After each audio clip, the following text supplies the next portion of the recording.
What if the most powerful people in medieval Europe weren't kings, but the women who shared their beds? History, as it's often told, is a story of men. Of kings, knights, and popes who ruled with iron fists. Women, we're led to believe, were mostly silent figures in the background. Queens valued for their dowries and their ability to produce an heir, and that's about it. But just offstage in the private royal chambers, there was another kind of woman. A woman who held no official title, commanded no army, and possessed no legal rights, yet could alter the course of history with a whisper in the right ear. These were the royal mistresses. While the law saw them as little more than property, and the church scorned them as sinners, the most successful of these women were brilliant political operators.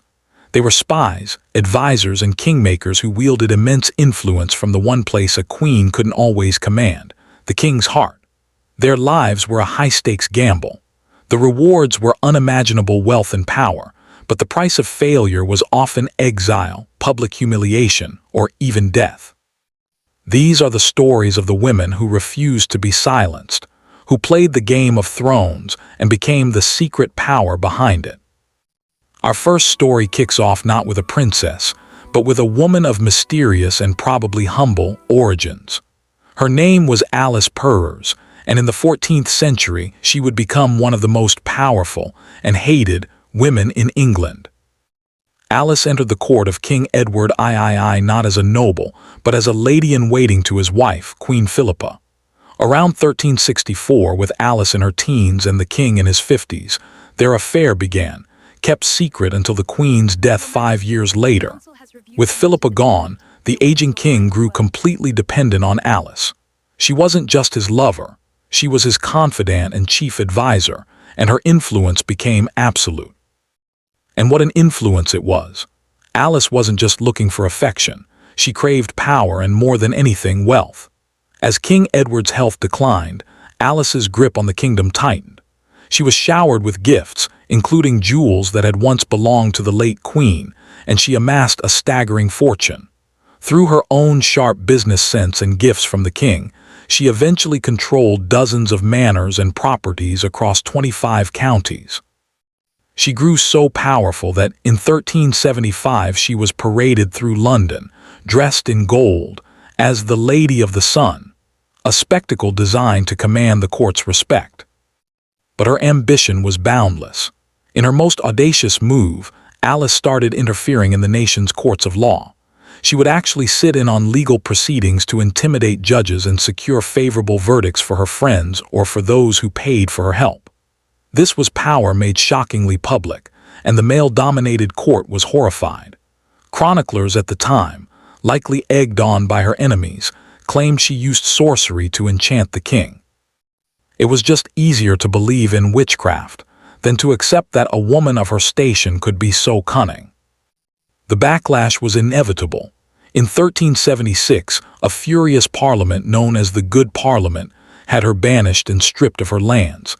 They even passed an ordinance aimed squarely at her to stop her from meddling in the courts. But Alice was a survivor. She was soon allowed back and was at Edward's side when he died. Her comeback was short-lived. After the king's death, her enemies pounced. She was put on trial again, condemned, and faced financial ruin. Yet even then, Alice didn't just fade away. She had secretly married an Irish nobleman, Sir William Windsor, and through this marriage, she fought for years in the very courts she once manipulated, successfully clawing back some of her fortune before her death. Alice Perrers' story is a stark lesson in the heights a mistress could reach and the brutal fall that could follow. She was ambitious, unapologetic, and bent the medieval world to her will until it finally tried to break her. While Alice Perrers built her power with business savvy and backroom deals, our next figure completely changed the role of the royal mistress. Her name was Agnès Sorel, and in the 15th century French court, she didn't just have power, she was about to make it official. Agnès arrived at the court of King Charles VII of France around 1443. She was said to be the most beautiful woman of her time, but she was also whip-smart and witty, and she completely captivated the melancholic king. Charles was known for his long bouts of depression, but Agnes's company was said to have pulled him out of it, sparking a new confidence. Their relationship started discreetly, but soon, Charles made a revolutionary move. He openly acknowledged Agnès as his mistress, making her the first officially recognized royal favorite in French history. This was a huge deal. Before Agnès, royal affairs were an open secret. By creating this public position, a role that would later be known as the maîtresse en titre, Charles VII was legitimizing a power that had always existed in the shadows. He showered her with gifts, castles, and land, giving her the status of a queen. With this recognition came unprecedented influence. It was said that during the 100 Years' War, she encouraged Charles to rally his armies and push the English out of France.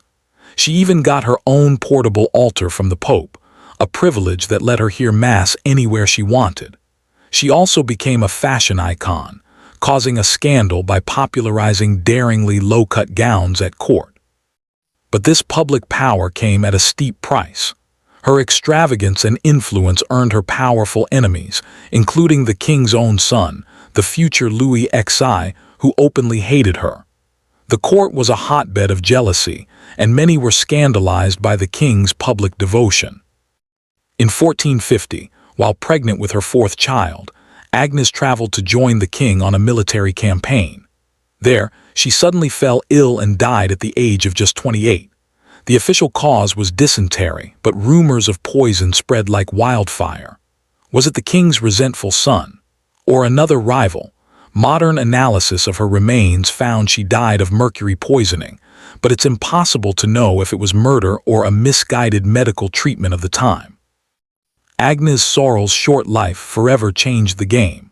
She transformed the role of mistress from a backstairs affair into a public, powerful, and perilous institution.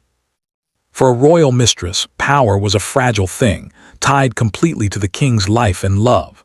When the king died, his mistress was left exposed, a target for enemies and a symbol of the old regime. Our final story is about a woman who faced this crisis and survived with her wits and reputation, Elizabeth Jane Shore. Jane Shore, born to a prosperous London merchant, became the mistress of King Edward IV of England in the 1470s. Unlike Alice Perrers, Jane wasn't known for greed. And unlike Agnès Sorel, she held no official title. Her power was softer, built on charm, intelligence, and a remarkable kindness that made her popular not just with the king, but with the people.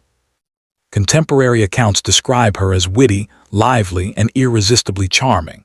King Edward IV adored her, but Jane used her influence in a way that was almost unheard of. She used it to help others. She was known for intervening on behalf of those who had fallen out of the king's favor, softening his temper and securing pardons. She didn't use her position to amass a fortune. Her power was in her generosity. This earned her a level of public goodwill that would, quite literally, save her. Her charmed life crashed to a halt in 1483 with the sudden death of King Edward IV. The court plunged into chaos as the king's brother, Richard, Duke of Gloucester, moved to seize the throne. Jane was immediately caught in the crossfire, accused of carrying messages between nobles who opposed Richard. Richard, the future King Richard III, needed to discredit his late brother's court, and Jane was the perfect symbol. He accused her of being a harlot and of conspiring against him with witchcraft, though the witchcraft charge never really stuck. Her punishment was to be a public humiliation designed to break her, a walk of penance through London streets, barefoot and dressed only in her undergarments. But Richard badly miscalculated. As Jane walked through the streets, the people of London didn't mock her. They remembered her kindness and saw a dignified woman being cruelly punished.